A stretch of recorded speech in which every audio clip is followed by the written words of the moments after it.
नमस्कार।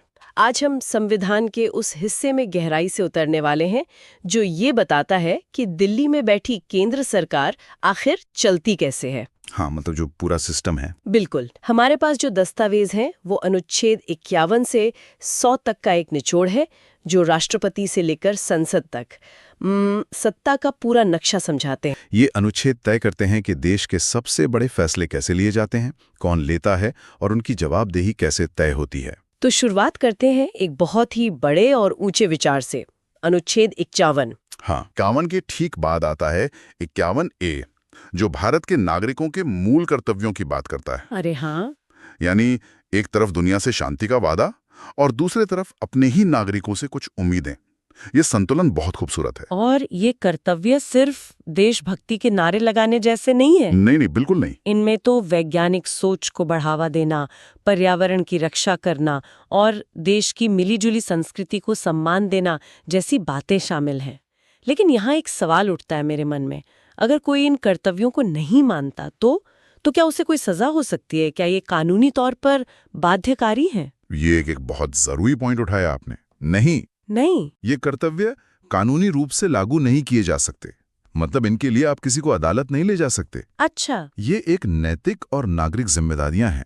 संविधान आपसे कह रहा है, हम आप पर भरोसा कर रहे हैं कि आप एक अच्छे नागरिक बनेंगे, न कि आपको ऐसा करना ही होगा वरना सजा मिलेगी। तो ये अधिकारों और जिम्मेदारियों के बीच एक भरोसे का रिश्ता है। बिल्कुल सही। तो एक तरफ संविधान दुनिया से शांति का वादा करता है और नागरिकों से कर्तव्यों की उम्मीद। लेकिन इस वादे को पूरा करने और देश को चलाने के लिए एक मशीनरी भी तो चाहिए। हाँ, यहीं से कानूनी सरकार के सबसे ऊपरी हिस्से यानी कार्यपालिका की शुरू होती है। और यहीं पर आता है अनुच्छेद 52, जो बस इतना कहता है, भारत का एक राष्ट्रपति होगा। एक सीधा सा वाक्य, बहुत ही सीधा सा, है ना? लेकिन इसके पीछे सत्ता का पूरा ढांचा छिपा है। तो हमारे स्रोतों से राष्ट्रपति पद की 3 बड़ी बातें पता चलती हैं। पहली, कागज पर सरकार की सारी कार्यकारी शक्ति उन्हीं के पास है, जिसे हम एग्जीक्यूटिव पावर कहते हैं। हाँ, एग्जीक्यूटिव पावर। दूसरी, उन्हें हम और आप सीधे नहीं चुनते, बल्कि हमारे चुने हुए सांसद और विधायक मिलकर चुनते हैं। और तीसरी, उनका कार्यकाल 5 साल का होता है। यहाँ जो दूसरी बात है वो बहुत महत्वपूर्ण है। राष्ट्रपति का चुनाव सीधे जनता क्यों नहीं करती? हाँ, ये सवाल आता है मन में। इसके लिए एक इलेक्टोरल कॉलेज बनाया जाता है जिसमें संसद के दोनों सदनों और राज्यों की विधानसभाओं के चुने हुए सदस्य होते हैं। अच्छा। और यह व्यवस्था इसलिए चुनी गई ताकि राष्ट्रपति पूरे देश की संघीय भावना का प्रतिनिधित्व करे, ना कि सिर्फ किसी एक पार्टी की लोकप्रिय लहर का। वो किसी एक सरकार के नहीं बल्कि पूरे भारतीय गणराज्य के प्रमुख होते हैं। ये तो ही उनके चुने जाने की बात, पर क्या उन्हें हटाया भी जा सकता है? हाँ, अनुच्छेद 61 में महाभियोग यानी इम्पीचमेंट की प्रक्रिया का जिक्र है और मैंने पढ़ा है कि यह प्रक्रिया बहुत ही ज्यादा मुश्किल बनाई गई है। हाँ, और ये प्रक्रिया जानबूझकर इतनी जटिल बनाई गई है। क्यों? इसका मकसद ये था कि देश के सर्वोच्च पद को रोजमर्रा की राजनीतिक उठापटक से बचाया जा सके। ऐसा न हो कि किसी सरकार के पास संसद में भारी बहुमत हो और वो अपनी नापसंदगी की वजह से राष्ट्रपति को आसानी से हटा दे। ये पद की गरिमा और स्थिरता को बनाए रखने के लिए एक सुरक्षा कवच की तरह है। ठीक है, तो राष्ट्रपति के बाद आते हैं उपराष्ट्रपति। इनके बारे में एक बहुत दिलचस्प बात है। बताइए। अनुच्छेद 64 कहता है कि उपराष्ट्रपति राज्यसभा के पदेन सभापति यानी एक्स ऑफिशियो चेयरमैन होंगे। जी। ये तो एक तरह से बाय वन गेट वन जैसा ऑफर हो गया है ना? कह सकते हैं, जो भी उपराष्ट्रपति बनेगा उसे राज्यसभा की अध्यक्षता की जिम्मेदारी अपने आप मिल जाएगी। और इसके पीछे भी कोई सोच होगी। बिल्कुल, और सोच ये है कि राज्यसभा राज्यों का सदन है। उसकी अध्यक्षता करने वाला व्यक्ति ऐसा होना चाहिए जो सदन की दलीय राजनीति से ऊपर हो। सही बात है। उपराष्ट्रपति किसी एक पार्टी के नहीं होते, इसलिए उन्हें इस भूमिका के लिए सबसे उपयुक्त माना गया। यह सदन की कार्रवाई में निष्पक्षता सुनिश्चित करने का एक तरीका है। ठीक है, यहाँ एक विरोधाभास जैसा लगता है। हमने शुरू में कहा कि सारी कार्यकारी शक्ति राष्ट्रपति में है, लेकिन हम सब जानते हैं कि असली फैसले तो प्रधानमंत्री लेते हैं। तो फिर ये शक्ति का खेल असल में काम कैसे करता है? क्या राष्ट्रपति सिर्फ एक रबर स्टैंप है? यहीं पर हमारे संविधान का सबसे खूबसूरत दांवपेच है। अच्छा। अनुच्छेद 74 इस पहेली को सुलझाता है। वो कहता है, हाँ, शक्ति राष्ट्रपति के नाम पर है, लेकिन उस शक्ति का रिमोट कंट्रोल प्रधानमंत्री और उनकी मंत्रिपरिषद के हाथ में होगा। और सबसे महत्वपूर्ण बात, राष्ट्रपति उनकी सलाह मानने के लिए बाध्य हैं। तो राष्ट्रपति राज्य के प्रमुख हैं, लेकिन सरकार के प्रमुख प्रधानमंत्री हैं। बिल्कुल, यही तो पूरे संसदीय सिस्टम का आधार है। मतलब असली ताकत प्रधानमंत्री और उनकी कैबिनेट के पास है। जी हाँ। इसी खंड में राष्ट्रपति की एक और बहुत बड़ी शक्ति का जिक्र है, अनुच्छेद 72, क्षमादान की शक्ति।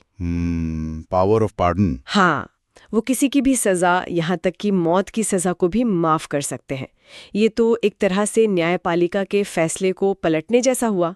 इसे फैसले को पलटना नहीं, बल्कि न्याय व्यवस्था के ऊपर एक मानवीय जांच का मौका कह सकते हैं। अच्छा। कभी कभी कानूनी प्रक्रिया में कोई गलती रह सकती है या किसी मामले में दया की गुंजाइश हो सकती है। ये शक्ति उसी के लिए है। ये न्याय पर दया की एक अंतिम परत है। हाँ। और इसी के साथ अनुच्छेद 76 में भारत के महान्यायवादी यानी अटॉर्नी जनरल का पद आता है, जो सरकार के सबसे बड़े वकील होते हैं। और एक और अनुच्छेद जो इन दोनों शीर्ष पदों यानी राष्ट्रपति और प्रधानमंत्री के रिश्ते को मजबूत करता है, वो है अनुच्छेद 78। हाँ, ये भी बहुत जरूरी है। ये कहता है कि प्रधानमंत्री का ये कर्तव्य है कि वो देश कैसे चल रहा है, कैबिनेट क्या फैसले ले रही है, इस सब की जानकारी राष्ट्रपति को देते रहें। एक तरह का वीकली अपडेट।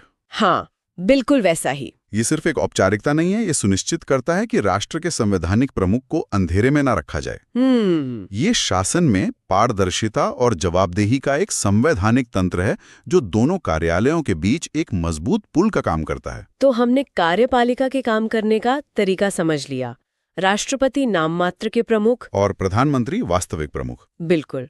अब उस जगह चलते हैं जहां ये सारे नियम कानून बनते हैं, जहां देश की किस्मत लिखी जाती है, यानी हमारी संसद। जी। अनुच्छेद 79 कहता है कि संसद 3 हिस्सों से मिलकर बनेगी, राष्ट्रपति, राज्यसभा और लोकसभा। ये दिलचस्प है कि राष्ट्रपति जो कार्यपालिका के प्रमुख हैं, उन्हें विधायिका यानी कानून बनाने वाली संस्था का भी हिस्सा माना गया है। बिल्कुल, और ऐसा इसलिए क्योंकि कोई भी बिल या विधेयक दोनों सदनों से पास होने के बाद भी तब तक कानून नहीं बनता जब तक उस पर राष्ट्रपति के हस्ताक्षर न हो जाएं। अच्छा, तो ये है कनेक्शन। हाँ, ये फिर से शक्तियों के बंटवारे और एक दूसरे पर नियंत्रण का बेहतरीन उदाहरण है। सही।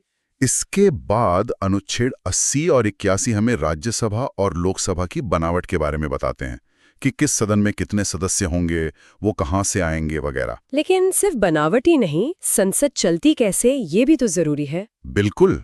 अनुच्छेद 85 राष्ट्रपति को संसद का सत्र बुलाने, उसे समाप्त करने और यहाँ तक कि लोकसभा को भंग करने का भी अधिकार देता है। हाँ, लेकिन ये याद रखना जरूरी है कि ये सब वो प्रधानमंत्री की सलाह पर ही करते हैं। जाहिर है।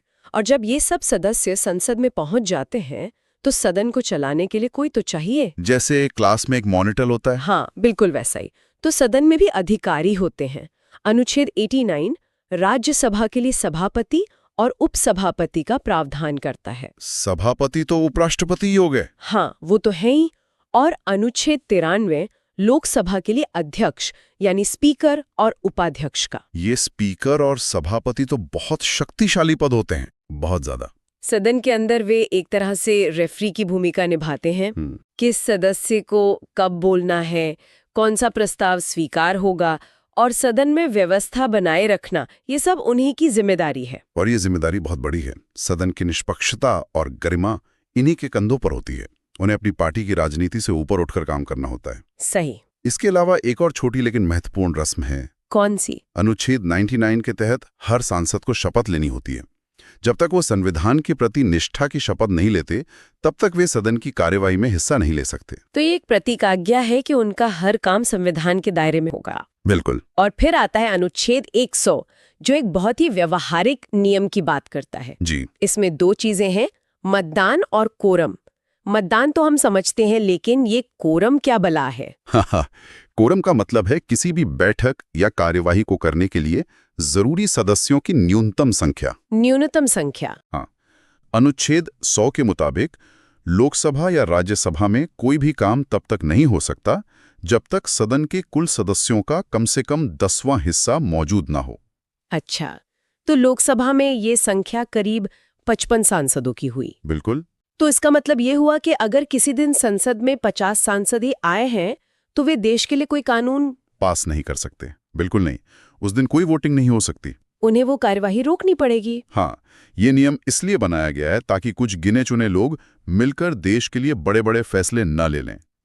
सही बात है। ये सुनिश्चित करता है कि जब भी कोई महत्वपूर्ण काम हो तो सदन में पर्याप्त संख्या में जनप्रतिनिधि मौजूद हों। ये लोकतंत्र को मजाक बनने से रोकने वाला एक सेफ्टी वॉल्व है। तो हमने भारत के वैश्विक वादे से शुरू करके नागरिकों के कर्तव्य, राष्ट्रपति और प्रधानमंत्री के शक्ति संतुलन से होते हुए संसद के कामकाज तक की पूरी यात्रा कर ली। इन 50 अनुच्छेदों में केंद्र सरकार का पूरा ढांचा समाया हुआ है। और जो सबसे बड़ी बात निकल कर आती है वो ये है कि ये सिर्फ नियम नहीं है, ये शक्ति, जवाबदेही और संतुलन की एक बहुत ही सावधानी से बुनी हुई व्यवस्था है। सही। सरकार का हर हिस्सा दूसरे हिस्से से जुड़ा हुआ है और उस पर नजर भी रखता है। कार्यपालिका, विधायिका, ये सब अलग अलग होते हुए भी एक ही गाड़ी के पहिए हैं। जाते जाते एक विचार अपने श्रोताओं के लिए छोड़ जाते हैं। जरूर। हमारे स्रोत में एक अनुच्छेद का जिक्र है, अनुच्छेद 82, जो कहता है हर जनगणना के बाद परिसीमन। सुनने में ये बहुत ही बोरिंग और तकनीकी लगता है। हाँ, लगता तो है। लेकिन ये शायद इन 50 अनुच्छेदों में से सबसे ज्यादा राजनीतिक असर डालने वाला नियम है। वो कैसे? इसका मतलब है कि हर